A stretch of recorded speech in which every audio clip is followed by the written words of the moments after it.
Within Google Display Network, targeting options are varied and provide you with lots of options to target users. Users can also use a selection of the different targeting options to fine-tune their campaign to reach their target audience. Hello, I'm Uzair and thanks for watching this video. Here are the 6 targeting options available within the Google Display Network. Keyword targeting. Using keyword targeting, you can select some broad match keywords. Google will then automatically show your ads next to content that matches those keywords. Placement targeting. Placement targeting allows you to choose the placement or the domains that your ads appear on.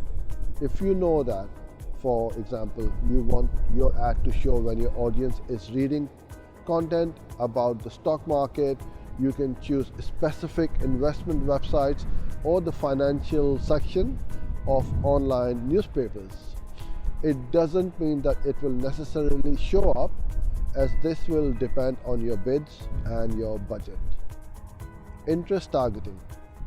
There are a number of predefined interest groups that Google has made available for targeting. This list is further grouped into in-market and affinity interest groups. The in-market groups are closer to the point of purchase. Audience targeting. To use this type of targeting, you will need to build up an audience in Google Ads or Analytics. Your audience will be made up of people that have visited your website and are known as a remarketing audience. This can be really useful as it allows you to target people who have already shown an interest in your brand. Topic targeting.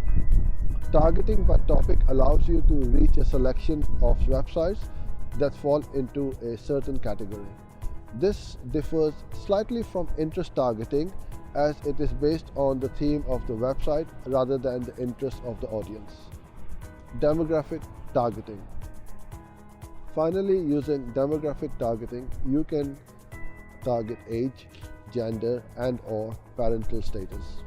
Hope you enjoyed this video. Thanks for joining in, and I look forward to seeing you in my next video. Bye for now.